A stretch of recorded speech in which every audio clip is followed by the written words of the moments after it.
en termes de découverte et aussi d'introspection personnelle, où je ne fais pas ça parce que j'ai un petit garçon. Ça a été aussi difficile de dire je pars parce que j'avais mon rôle de papa, je culpabilisais. Dans cette séparation, la chance que j'ai, c'est que j'entretiens de très bonnes relations avec mon ex-compagne, donc elle était dans la compréhension aussi fait que je parte. Bienvenue dans Horizon Podcast. C'est le rendez-vous qui met en lumière les entrepreneurs et entrepreneuses de la métropole lilloise.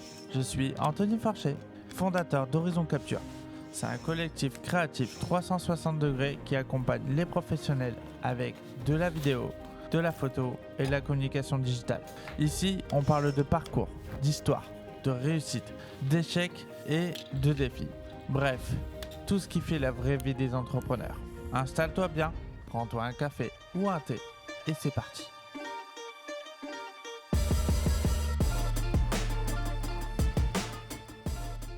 Hello à tous, moi c'est Kevin, je suis avec Anthony pour notre podcast sur Horizon Podcast. C'est parti! Kevin, je te remercie pour ta présence dans le podcast. Le but, c'est justement, comme je t'ai dit un peu en off, c'est d'en apprendre plus sur toi, savoir qui tu es, ce que tu faisais, ce que maintenant tu fais, pourquoi et tout un tas de questions. Donc, dans un premier temps, j'aime bien qu'on parle de toi un peu au passé, savoir un peu qui tu étais et d'où tu viens. Est-ce que tu peux déjà en quelques mots te présenter? D'accord, carrément. Déjà, merci à toi, Anthony, pour ce temps que tu m'offres. Moi, j'aime bien me présenter d'une manière un peu différente d'où je viens, quel âge j'ai, etc. Si aujourd'hui je dois me présenter, j'aime me présenter de cette manière-là où depuis presque 4 ans, j'explore autant le monde que moi-même à travers cette quête de sens que je souhaite m'offrir depuis bientôt 4 ans. Alors, indépendamment que je suis natif de Paris de base, j'ai décidé de découvrir un petit peu plus le monde et de me recentrer sur moi afin de mieux me connaître autant, je dirais, les belles choses que d'accepter aussi un peu mes parts d'ombre en moi à travers cette quête de sens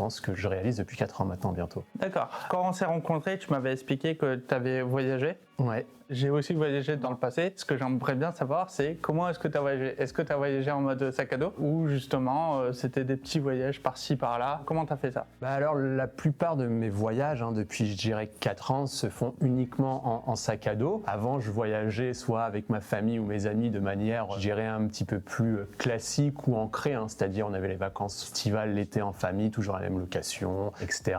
Peu de place à l'aventure. La rencontre d'une personne m'a encore plus ouvert l'envie d'explorer, d'être aventureux et j'ai décidé aujourd'hui dans mes voyages prendre mon sac à dos et de pouvoir explorer un petit peu de manière très route d'une certaine manière le pays dans lequel je vais. La personne que tu dis là à l'instant, qu'est-ce qui s'est passé? Je fais un petit retour en arrière. En fait, pourquoi j'ai voulu prendre du temps pour moi et me découvrir, c'est qu'il y a 4 ans, 5 ans je dirais même, j'ai eu une rupture sentimentale, la mère de mon fils, avec qui on s'est séparés et c'est vrai que ça a été une période très compliquée pour moi dans le fait de subir une séparation, d'avoir la perte, je dirais, de ce schéma familial. On a eu un enfant ensemble. Qu'est-ce que ça allait en devenir? En tout cas, notre façon d'être vis-à-vis de notre fils. Depuis tout jeune, je ne sais pas pourquoi, j'ai toujours eu peur de me retrouver seul. Besoin d'être avec du monde, de me forcer des fois d'être avec du monde parce que j'avais peur de me retrouver seul. L'année qui a suivi ma séparation, le travail a fait que je travaille dans le sud de la France dans le domaine du tourisme et j'ai rencontré celle qui aujourd'hui partage ma vie, Constance, et qui m'a ouvert les yeux sur un peu plus, je dirais, de connaissance de soi. Le fait d'être seul apporte pas mal de choses dans la connaissance de soi et le voyage, parce que c'est une férue de voyage et elle m'a donné envie lors de nos conversations d'expérimenter en fait le voyage en sac à dos et à travers ça, je me suis dit vas-y Kevin, sors un peu de ta zone de confort, découvre de nouvelles choses que tu ne connais pas, que j'idéalisais et que je rêvais plus jeune, à travers des fois la télé, des documentaires ou même des personnes que je rencontrais en saison et qui ont voyagé. Et à partir de là, je me suis dit, vas-y, c'est parti. Cette peur aussi de prendre ton sac à dos et d'aller à l'inconnu, quoi. T'avais jamais voyagé avant? Est-ce que tu avais déjà pris l'avion? J'avais déjà pris l'avion. J'avais voyagé de manière très, je dirais, organisée, avec une logistique déjà faite, qui était top. J'ai eu l'occasion, la chance de partir à l'étranger, aux États-Unis quand j'étais plus jeune. Donc du coup, c'est vrai que c'était cool. Mais ce qui allait être différent dans cette première approche, c'était partir avec un billet aller en sac à dos, avec les 2-3 premières nuits bookées m'immerger dans le pays, la ville où j'allais, et ensuite place à la découverte, à l'aventure, aux péripéties, aux imprévus.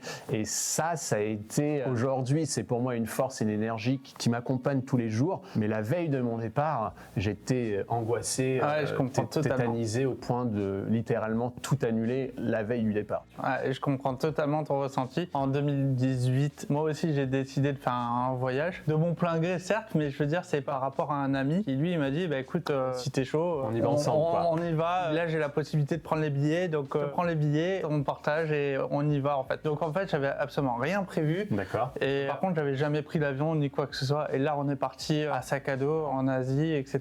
La veille du départ j'étais vraiment pas bien. Hein. Pourtant je suis 80 de Emirates, mais le jour du départ j'étais vraiment pas bien et j'y suis allé totalement les mains dans les poches. C'est trop bien au final. J'ai passé un super moment, mais en tout cas voilà, ton histoire, moi je me dis je l'ai ressenti aussi, donc en tout cas, ça me parle. Voilà, je cherche les mots, mais ouais voilà, ça me parle. Donc explique-moi du coup, ton voyage il a duré 2 ans, c'est ça? Il a duré en tout et pour tout 2 ans, mais fractionné dans le sens où j'avais aussi, comme je le disais, je suis papa d'un petit garçon. Un petit garçon, ça a été c'est ça a été un dilemme pour moi de me dire est-ce que je pense à moi en m'offrant ce voyage-là, en termes de découverte et aussi d'introspection personnelle, ou je ne fais pas ça parce que j'ai un petit garçon. Ça a été aussi difficile de dire je pars parce que j'avais mon rôle de papa, je culpabilisais. Dans cette séparation, la chance que j'ai, c'est que j'entretiens de très bonnes relations avec mon ex-compagne. Donc elle était dans la compréhension aussi fait que je parte pour encore plus me connaître. Donc en fait, tout était aligné d'une certaine manière pour que je puisse y aller. Et feu quoi, je me suis dit allez, c'est le moment de le faire parce que sinon tu ne le feras jamais d'une certaine manière si tu t'empêches avec toutes ces questions là d'y aller. Comme je te le disais juste avant, ça a été toute une préparation avec des hauts et des bas parce qu'on devait y aller une fois. On a eu un souci personnel avec ma nouvelle compagne qui a fait qu'on a dû le reporter de 8 à 9 mois, donc déjà il y avait une grosse frustration. Plus on avançait dans la préparation, plus je voyais que ça allait se réaliser. Je suis passé par aussi des différentes sensations de crainte et de peur, c'est-à-dire découvrir une nouvelle culture parce que je suis parti en Asie dans un pays assez atypique d'une certaine manière. T'es parti en Inde, ça a été pour moi, je sais pas pourquoi depuis tout jeune, j'ai toujours été attiré par ce pays-là. En tout cas, ce qu'on s'en faisait.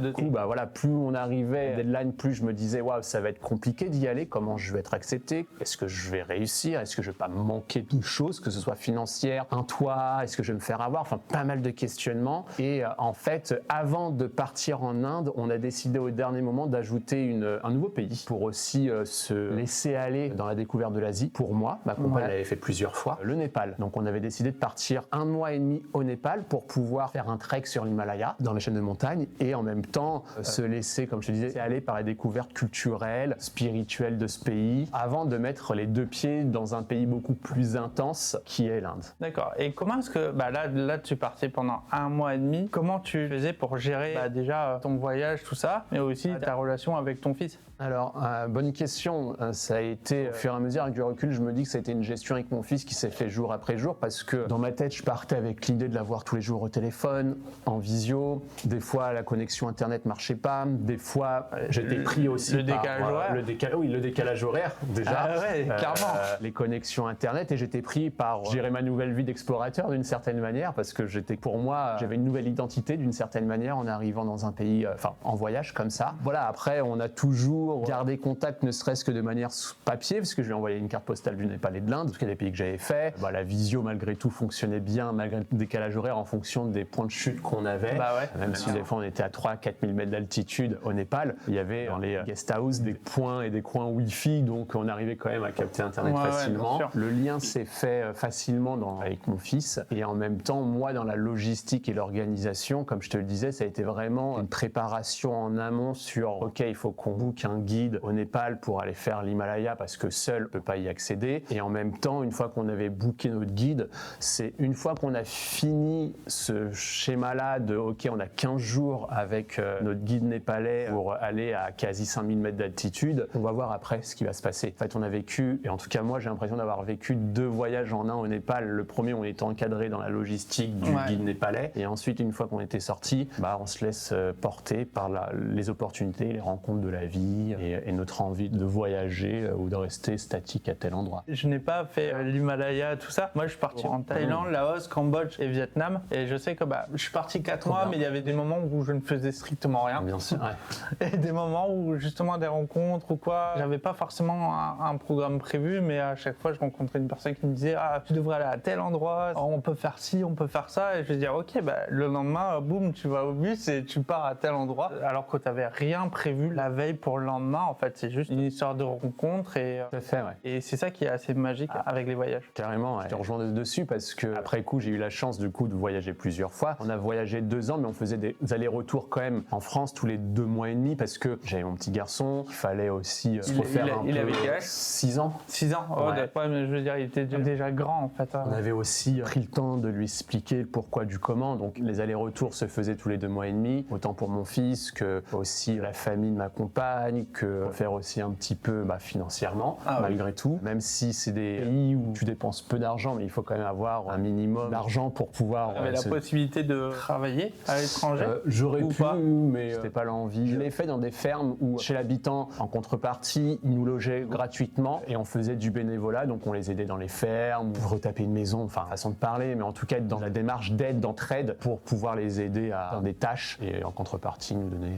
gîte couvert, quoi. Ouais, bien sûr. Après, je sais que j'avais rencontré dans tout ce qui était guest house ou autre, j'avais rencontré des voyageurs qui, eux, venaient avec le PC en fait et qui travaillaient depuis la France, on va dire, ou de la France ou de leur pays, mais à l'étranger, du coup, ils pouvaient voyager toute l'année comme ça. Et j'en ai rencontré et tu vois, c'est marrant parce que au final, je n'aurais pas pensé que quelques années après, ça allait être mon travail d'une certaine manière. Je sais pas si on en reviendra après, mais j'ai accès en tout cas maintenant mon expertise et mes compétences dans cette un peu façon de vivre de digital nomade. C'est vrai que j'ai côtoyé des fois des Canadiens, des Japonais ou autres, bosser de leur ordi de manière hybride et digitale, quoi. C'est ça, c'est une nouvelle manière de travailler, de voyager. Du coup, là, c'était quand tu m'as dit, donc là, le fait de voyager, ça t'a permis de voir le monde totalement différemment en fait. Qu'est-ce que tu faisais avant ça ? Alors moi, j'ai un cursus axé dans le domaine de l'animation du tourisme. J'étais animateur enfant et après, au fur et à mesure des années, des rencontres, j'ai eu l'opportunité d'être directeur de structure enfant.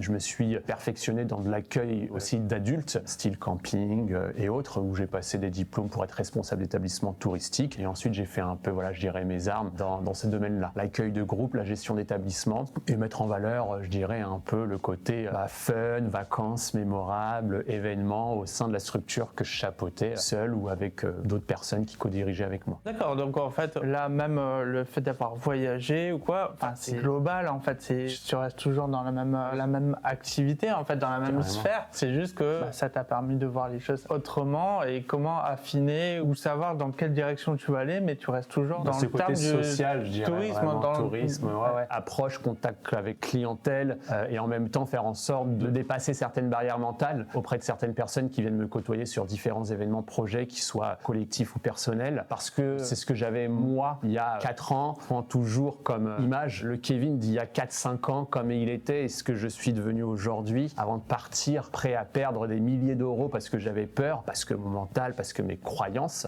et aujourd'hui d'une certaine manière aider, planter des petites graines à certaines personnes dans leur tête pour leur faire comprendre que j'étais aussi à ta place et que je comprends tout à fait ce que tu ressens et ensemble on va essayer d'optimiser quelque chose qui permettra de briser certaines croyances qu'on peut avoir et que j'ai encore aujourd'hui, mais maintenant j'arrive plus à les accepter et à les mettre de côté comparé à avant, quoi. Qu'est-ce que ces 4 ans de voyage, d'expérience, qu'est-ce que ça a appris à l'ancien Kevin ? Énormément de choses, mais là ce qui me vient quand même à l'esprit, c'est la notion de liberté dans le sens large du terme. Quand on va des fois découvrir d'autres cultures, d'autres façons d'être et de faire dans d'autres pays, on revient avec énormément de gratitude en France, même si des fois c'est toujours un peu en dents de scie ce qu'on peut vivre, mais on a quand même une chance, enfin en tout cas moi je trouve que j'ai une chance incroyable d'être ici en France sur tellement d'aspects, contrario à d'autres pays où on découvre quand même énormément de difficultés. Mais la liberté de pouvoir se dire voilà, on prend notre sac à dos et on bouge, tu veux rester là, tu veux partir n'importe quelle seconde,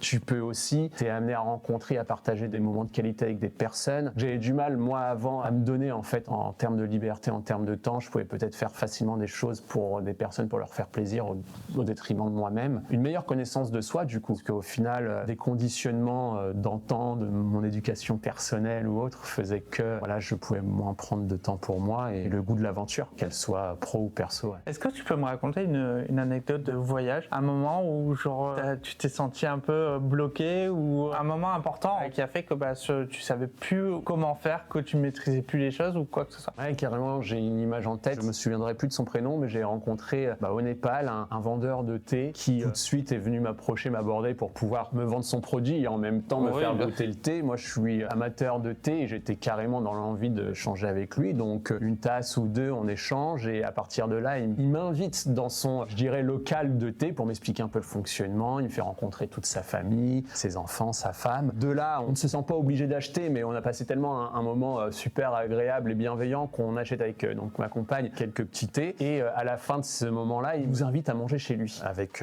ma compagne. Donc déjà, une petite appréhension parce que moi, je passe aussi à une première étape, c'est-à-dire premier contact avec un local. On passe un moment super cool. Là, il me demande de venir chez lui. Des craintes, des peurs un peu, mais je me dis, allez, vas-y, feu, on y va. Et au final, on se rend compte que c'était effectivement un moment, je pense, de convivialité qu'il souhaitait avoir. C'était calculé, en tout cas, pour qu'il puisse venir nous demander quelque chose à la fin. En fait, ce qui a été compliqué, c'est qu'on est parti manger chez eux et c'est vrai que c'était un coin de Katmandou qu'on n'avait pas encore visité et qui était un peu, d'après certains, un peu coupe-gorge d'une certaine manière. Bon, nous, on n'a pas ressenti ça, mais c'est vrai qu'on est arrivé chez eux très tard. Ils voulaient pas nous dire où il habitait, donc on se demandait est-ce qu'on continue ou pas. Et d'un côté, il y avait les enfants qui étaient avec nous, ces enfants. Bon, on s'est dit allez, on continue quand même, on y va. Et on était arrivé chez eux où c'était, franchement, ils vivaient à 5 dans un 10 mètres carrés. Bon, je te passe les détails où c'était très, les odeurs, l'insalubrité, des rongeurs qui étaient dans l'espace, enfin dans la salle où on était.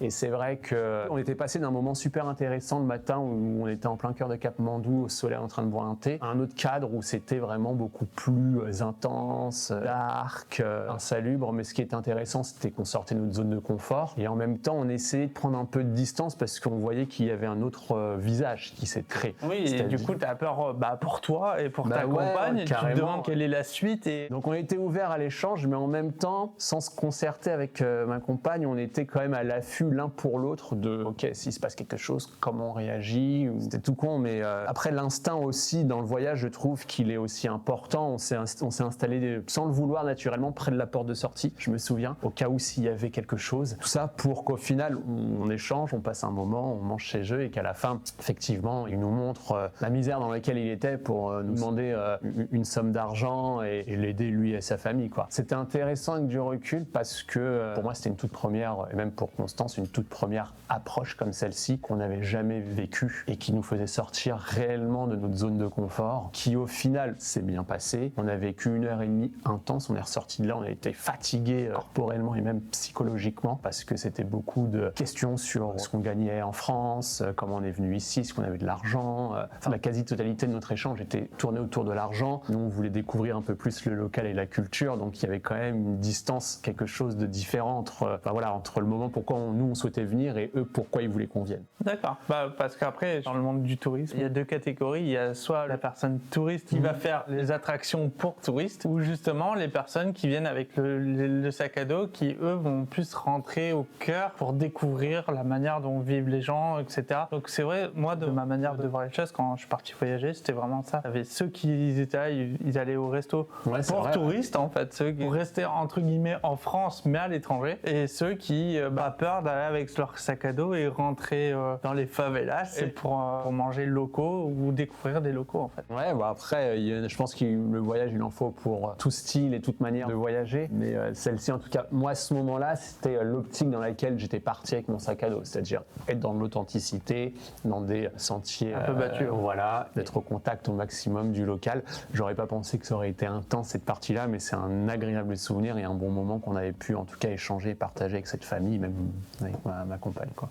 Moi, ce que j'aimerais bien savoir, c'est comment est-ce que à ton retour, quand est-ce que tu as décidé d'ouvrir ton entreprise, ou alors tu as eu l'idée, et un peu dans quel sens t'allais, comment est-ce que ça s'est passé? Une fois qu'on est revenu un peu de ces 2 années de voyage, on avait même, je me souviens, anticipé notre date de retour parce qu'on sentait qu'on était fatigué. Parce que c'est cool aussi de voyager, mais au bout d'un moment, j'avais pris beaucoup plus d'aisance dans le voyage. Je me sentais vraiment comme un poisson dans l'eau dans les pays que j'avais visités, mais on bougeait tous les 3-4 jours, donc tu as ton sac à dos, tu les fêtes, tu repars. On a fait ça pendant plusieurs mois et c'est vrai qu'on était fatigués, on sentait l'envie de s'ancrer quelque part. Retour en France, j'avais le choix entre rester dans le sud près de mon fils ou tester une nouvelle ville, en l'occurrence Lille, parce que ma compagne est lilloise. Professionnellement, il n'y avait plus rien qui me faisait vibrer dans le sud. C'était un choix aussi personnel de me dire, bon, bah en fait, la connexion entre Lille et le sud se fait très bien en train. Je descends énormément dans le sud. Pour revoir ton fils. Tout à fait. J'avais envie de tester Lille pour de nouvelles opportunités. Au début en tant que salarié, mais j'avais pas tout de suite pareil matché sur des offres qui me faisaient vibrer et trottait déjà dans ma tête l'envie d'être à mon compte, de garder aussi cet aspect liberté. Grâce à, tu parlais digital nomade tout à l'heure, des rencontres que j'ai pu avoir avec certaines personnes qui me donnaient envie aussi de vivre comme ça. Et au final, je me suis dit, bon, bah en fait, j'ai travaillé de mes 17 ans dans le domaine de l'animation jusqu'à mes 33 ans quand je suis rentré en France. Donc du coup, c'est quoi 1 an peut-être dans ta vie, Kevin, pour pouvoir optimiser un travail pour toi en fait intéresse, qui est impactant. Depuis que je suis arrivé à Lille, que je me suis dit bon bah vas-y, regarde un petit peu différentes offres d'emploi s'il y en a une qui t'intéresse, et en même temps développe toi-même ton entreprise, ton concept, mais en place ou en tout cas véhicule ton expertise et tes compétences. Ça, je me suis aussi formé pour apprendre aussi comment se vendre, en tout cas savoir ce qu'on a à l'intérieur de nous en termes de compétences, de zones de génie dans le travail pour pouvoir en faire un business. Et depuis 1 an et demi, je m'efforce, je dirais, tous les jours, à chaque fois, d'entreprendre dans cette optique-là pour moi. Même si j'ai continué à faire des petites missions à droite à gauche en tant que salarié dans le domaine du tourisme, je mets toute mon énergie, ma force à développer mon entreprise. Tu peux expliquer ce que tu fais aujourd'hui? Écoute, moi j'ai créé Envol Expérience qui, à la toute base, était amené auprès des personnes, des particuliers qui avaient envie de voyager en sac à dos et qui avaient envie de sortir hors Europe parce qu'ils n'avaient jamais eu l'occasion de partir en voyage en sac à dos et hors Europe. Et j'avais envie de mettre un peu mon expertise et en même temps mes connaissances de OK, premier voyage en sac à dos, première fois hors Europe, de manière assez explorateur, je dirais, et de les aider à concevoir sur mesure leur voyage, un peu comme un travel planner, d'une certaine manière. Une agence de voyage. Une agence de voyage, mais j'en étais pas une parce que je m'occupais pas des réservations, j'avais pas l'agrément à tout France pour pouvoir m'occuper des réservations, mais moi j'étais un peu comme un coach voyage, les petites mains pour aider celui ou celle qui avait envie de partir, par exemple, tu me parlais de Thaïlande, Laos, à co-créer pour eux ce fonctionnement-là. Et plus j'avançais aussi dans l'aventure d'entrepreneur, plus je voyais que c'était aussi intéressant de véhiculer ces valeurs-là, mais en même temps, sans te mentir, économiquement, c'était pas très intéressant pour moi parce que peut-être que je n'avais pas la bonne manière de faire, mais souvent c'était des personnes qui avaient le budget une fois, mais qui n'allaient pas peut-être 2-3 mois après ou l'année prochaine me recontacter. C'est des one-shot quoi. Voilà, et j'avais envie aussi dans ma quête de liberté, accéder à une façon en tout cas modérée, mais une liberté aussi financière. De travailler plusieurs fois avec la même personne, exactement. Que ça soit un accompagnement à long terme et non du one-shot quoi. Exactement, et au final, d'autres opportunités se sont créées à moi, des fois sur des petites missions en tant que salarié dans des organismes de tourisme où je remarquais qu'il y avait toujours certaines problématiques, c'est-à-dire que des fois on mettait en place des projets mais au dernier moment, le budget alloué n'était pas forcément, pas bien fait, mais ne reflétait pas la réalité du marché, manque d'humains pour pouvoir organiser les projets, les événements. J'en ai vu là une opportunité de me dire, aujourd'hui, essaie de réadapter un peu plus ton business model en démarchant de l'entreprise, du B2B, et en faisant en sorte que tu puisses être pour eux celui qui va organiser et mettre en place leurs événements et en même temps leur team building, parce que j'avais organisé un team building pour une boîte pour qui je travaillais. Pareil, j'ai vu que ça a été fait au dernier moment et qu'il fallait faire la logistique et l'organisation de tout ça, qui était toujours intéressante. Moi, dans le tourisme, j'ai beaucoup travaillé un peu au dernier moment, c'est-à-dire on me mettait là sur une structure et il y avait d'une manière assez simple, soit recruter des équipes rapidement, remettre en place une productivité sur un établissement, toujours au dernier moment. Donc je sais vite m'adapter. Et là, je me suis dit, aujourd'hui, pourquoi pas encore plus monétiser auprès de ces équipes cette polyvalence et cette gestion d'événements, team building, à laquelle je me retrouvais beaucoup plus comme un entonnoir. J'ai essayé étape par étape de voir un petit peu ce qui faisait sens et le pourquoi aussi du comment je le mettais en place. Et du coup, comment ça marche? En gros, une fois que tu as son client, tu lui prépares ce qu'il a à faire. Et par contre, c'est à lui de contacter et de payer chaque...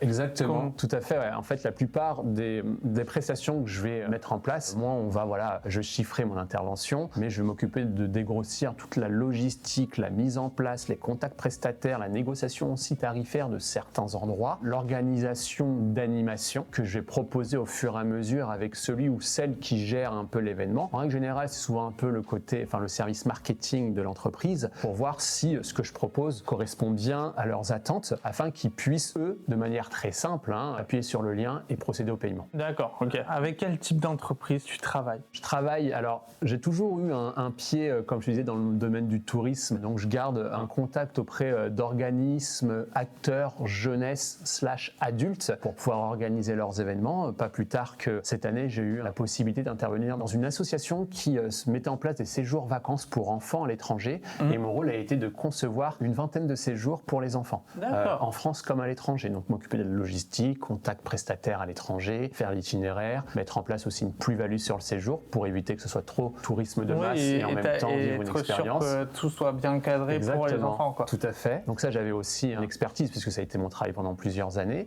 Et sur des entreprises, je dirais, j'interviens auprès d'entreprises qui sont dans l'envie d'apporter de la nouveauté au sein de leur fonctionnement et au sein de leurs collaborateurs. Je m'explique. Ça sera peut-être pas non plus les grosses entreprises, mais plutôt les entreprises à taille humaine. Oui, c'est ça. En règle générale, moi j'interviens autour de en moyenne 30 collaborateurs, mais qui sont dans l'envie de remettre un petit peu plus de sens dans leur culture d'entreprise, qui sont dans l'envie de remettre un petit peu plus aussi de sens dans leur contact collaborateurs, cohésion de groupe, fédérés. Comment mettre en place ça? Parce que des fois, on peut avoir des chefs d'entreprise, managers qui n'ont pas forcément ces compétences-là, qui sont peut-être plus chiffres, mais relations humaines différentes, et qui n'ont pas le temps aussi de le mettre en place, mais qui veulent insuffler cette optique-là, cette énergie-là. Et donc moi, je vais démarcher principalement des entreprises après une veille que je fais sur Internet, sur... Tout à l'heure, on parlait de podcasts, j'écoute beaucoup de podcasts, donc des fois, j'écoute des entrepreneurs qui ont aussi une culture entreprise spéciale pour pouvoir après plus les démarcher et voir, ok, ça fait sens aussi avec ce qui je suis. Tu préfères écouter quel genre de podcast, en français ou en anglais? Beaucoup français. Après, anglais, ça dépend aussi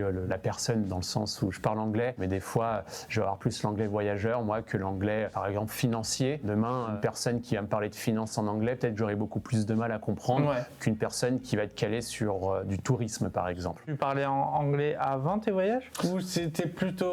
Alors, moi, je sais que personnellement, le premier jour, c'était Google Traduction, parce que c'est impossible pour moi de bien parler en anglais aux personnes. Pendant peut-être 2 semaines, j'étais vraiment totalement à l'ouest. Je comprends, Et petit à petit, j'ai pu me former un petit groupe de voyageurs et j'étais le seul français dedans. Donc c'est cool, ça aide. Et pendant 3 semaines à moi, j'ai pu voyager avec d'autres personnes et j'ai pu un peu progresser mon anglais. Mais c'est vrai qu'au début, c'était une horreur. Alors, du coup, est-ce que c'était ton cas aussi? Alors moi, en fait, la petite chose que j'avais pas dit au début, quand j'avais 20 ans, 21 ans, avec mes 2 meilleurs potes, on a décidé de partir après les études en Angleterre. Donc je suis parti vivre 1 an à Londres où déjà Londres m'a énormément aidé à parler anglais. Après, j'ai eu plus trop d'expérience d'échange anglais, vite fait. Je regardais mes films sous-titrés, mes conversations un peu compliquées. J'arrivais avec une base pour mon premier voyage, mais j'avais peur de m'exprimer. Mais après, les rencontres, le fait aussi d'être obligé de parler en anglais pour manger, pour se loger, faisait que. Et en fait, ça m'a remis vite dans le bain et maintenant,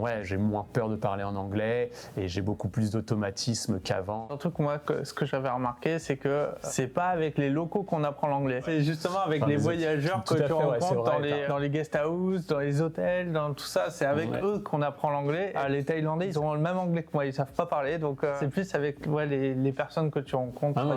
T'as carrément raison, tu vois. Et au final, là où j'ai vu aussi personnellement que j'avais évolué un petit peu en anglais, c'est qu'il y a 1 an de cela, je suis reparti en Inde avec mes amis d'enfance. Franchement, tout était aligné. Ils étaient disponibles en termes de temps. Ils voulaient découvrir quelque chose de nouveau et voyager en sac à dos parce qu'ils ne l'avaient jamais fait. Et en Asie. Donc du coup, je leur ai dit, moi les gars, je repars en Inde seul, mais si vous voulez venir avec moi, avec grand plaisir. Et ils sont venus avec moi. Et c'est vrai qu'ils ont vu l'aisance que je pouvais avoir en anglais et même eux étaient surpris en me disant, en fait, on ne savait pas que tu parlais anglais comme ça. Donc c'était aussi une petite fierté au tout début où je me souviens, quand je suis arrivé à Londres, j'avais le niveau scolaire et pouvoir démarcher des boîtes, je marquais des petites phrases en anglais sur ma main. Et c'est comme ça que j'ai eu beaucoup de noms, mais une personne, ça l'avait fait rire du fait que je me présentais avec des petites anti-sèches un peu en anglais. Et c'est comme ça que cette personne-là m'avait laissé ma chance pour pouvoir bosser avec elle à Londres, quoi. Mais je suis sûr que c'est une petite fierté, genre tu ramènes tous tes potes et tu leur montres que toi tu sais parler en anglais et eux ils sont tout timides derrière. Et pourtant, dans le groupe que j'avais, j'en ai un qui est trilingue, il est parti vivre aux États-Unis et tout, et c'est venu de lui, quoi. Ça m'avait fait plaisir, d'autant plus que j'avais une personne qui elle était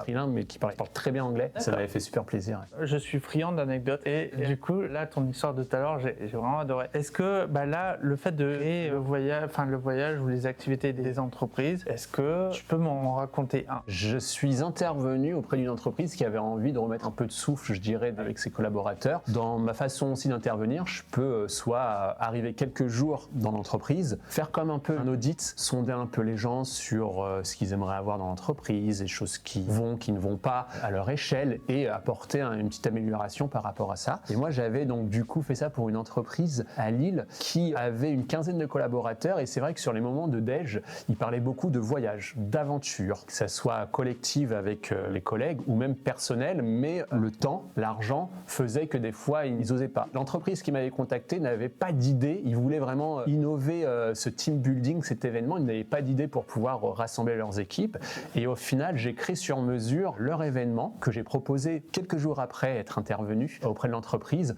Et c'est passé ? Et c'est passé parce qu'on est parti sur une base comme un Pékin Express, où en fait j'ai ressenti les envies et l'énergie de chacun pour proposer aux chefs d'entreprise, voilà, vos collaborateurs parlent de voyage, d'aventure, ils veulent sortir un peu de leur zone de confort, qu'est-ce qu'on pourrait créer pour eux ? Et à partir de là, j'ai créé un Pékin Express depuis Lille pour qu'ils puissent partir à leur lieu de rendez-vous. Et donc c'était intéressant parce que les collaborateurs, comme le chef d'entreprise, ne savaient pas comment allait se dérouler la journée. On s'était des rendez-vous le jour J sur une place à Lille. Je leur avais donné les informations de manière animée comme le présentateur. Je me suis mis dans un rôle. Il y a que le chef d'entreprise qui était entre guillemets au courant parce que c'est lui qui a payé. Exactement, mais il ne savait pas comment les indications pour pouvoir accéder à l'endroit où il devait être attendu. Et qu'est-ce qui était prévu du coup ? Et ben en fait, il devait rejoindre, il devait partir d'un point A à un point B en mode stop, comme le Pékin Express. En binôme.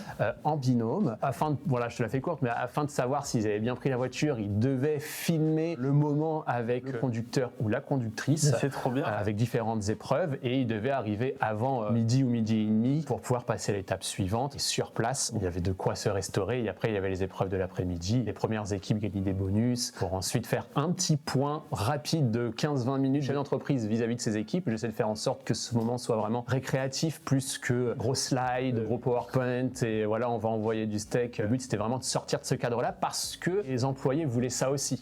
Et donc du coup ça a été super intéressant parce que pour la plupart, personne n'avait jamais fait du stop à Lille. Ils étaient surpris de l'efficacité de certains Lillois, en tout cas, à s'arrêter et à leur dire allez c'est parti. J'avais mixé aussi des équipes, c'était voulu pour que peut-être un tel de la compta soit avec un tel du marketing parce qu'ils se croisaient mais ils n'avaient jamais passé de moment qui passent tous un moment convivial d'échange et de rencontre aussi. Et donc ça avait créé un peu plus de cohésion, de sortie un peu de zone de confort. On était à une vingtaine de kilomètres de Lille, tout le monde avait l'impression d'être parti super loin. J'ai une petite question par rapport au stop.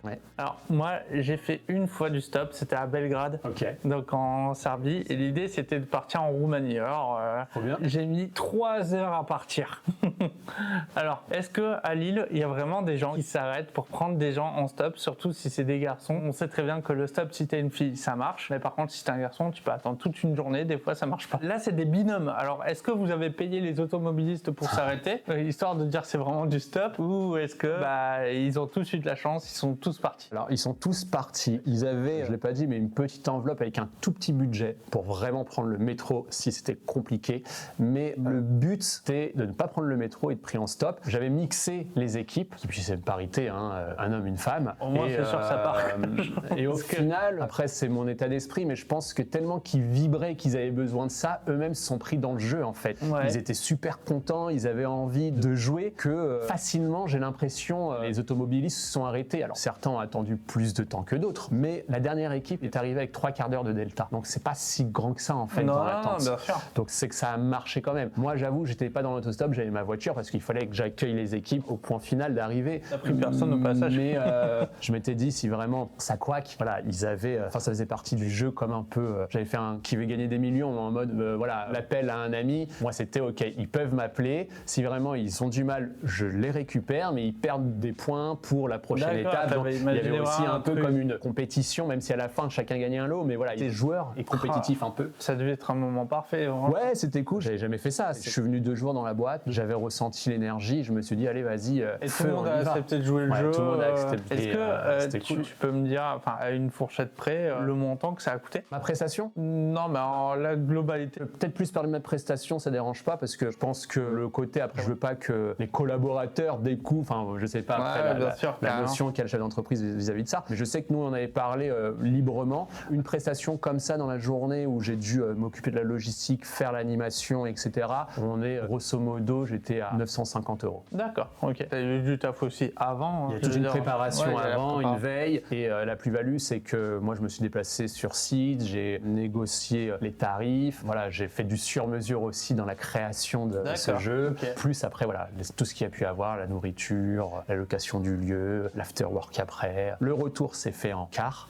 Voilà, après ça, c'est des budgets qui ont été en cool. plus. Et Sinon, ça aurait été l'hôtel et tout. Voilà, que je dis pas, mais que voilà, qui sont. Moi, ma prestation, c'est ça. Et mon D'accord. intervention qui s'est faite aussi en termes de OK, j'arrive et je prends le pouls des équipes et de ce qu'elles souhaitent avoir ce jour-là, quoi. Là, maintenant, avec tous les projets que tu es en train de mettre en place et aussi ton vécu, l'aventure, etc., c'est des choses qui t'inspirent. Mais comment est-ce que tu vois dans l'avenir, comment tu vois ton business à l'avenir? Et d'avoir aussi un peu cet aspect de vivre un peu au jour le jour sans forcément me projeter à dans 2 mois, mais j'ai des idées, l'envie de pouvoir continuer pour l'instant à être libre, à garder cette liberté géographique, à pouvoir avoir cette liberté aussi financière. L'entrepreneuriat, c'est cool, mais bon, des fois, si je vais pas à la recherche de clients, j'ai pas de rentrée d'argent. Donc du coup, encore une fois, pas à pas, affiner encore plus mon business model. Ça fait qu'1 an et demi que j'ai ouvert Envol Expérience, mais ça fait 6 mois que je me tourne vers les entreprises et l'événementiel comme ça, donc c'est tout frais.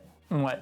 Donc ouais, avoir, je dirais, des entreprises qui sont dans cette optique d'apporter une nouvelle fraîcheur dans les équipes et de pouvoir avoir des partenariats auprès de personnes qui souhaitent voilà, que je puisse impulser, en tout cas, cet esprit-là. J'ai aussi un autre projet avec un de mes meilleurs amis qu'on a ouvert à débattre et à discussion pas plus tard qu'il y a 1 semaine. Est-ce que qu'on tu peux en parler un peu? Mon meilleur ami souhaite aussi avoir cette quête de liberté et on souhaite peut-être ouvrir quelque chose qui rassemblerait les gens autour d'un but commun. On ne sait pas encore, enfin c'est vraiment tout frais. Encore pour parler.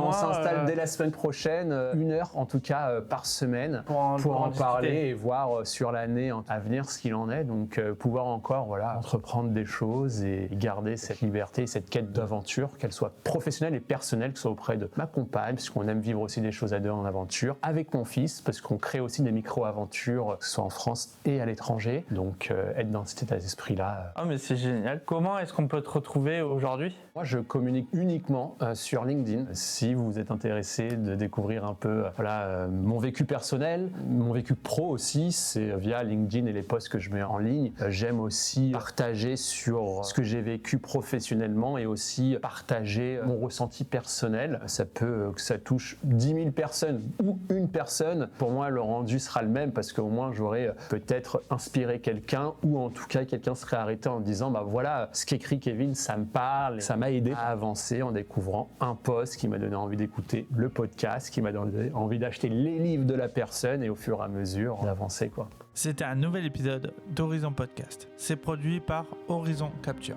Notre mission, donner de la visibilité aux entrepreneurs et booster leur crédibilité grâce à l'image. Si tu veux soutenir l'aventure, abonne-toi, like et partage. C'est ce qui nous permet de continuer à donner la parole à ceux qui font bouger la métropole lilloise. Tu veux encore plus d'histoires inspirantes? Tous les épisodes sont disponibles sur YouTube Et sur Spotify. et si tu veux également raconter ton histoire ici, écris-moi à hello@horizoncapture.fr où tu peux scanner directement le QR code à l'écran pour accéder à nos coordonnées et à notre site internet. À très vite pour une nouvelle histoire.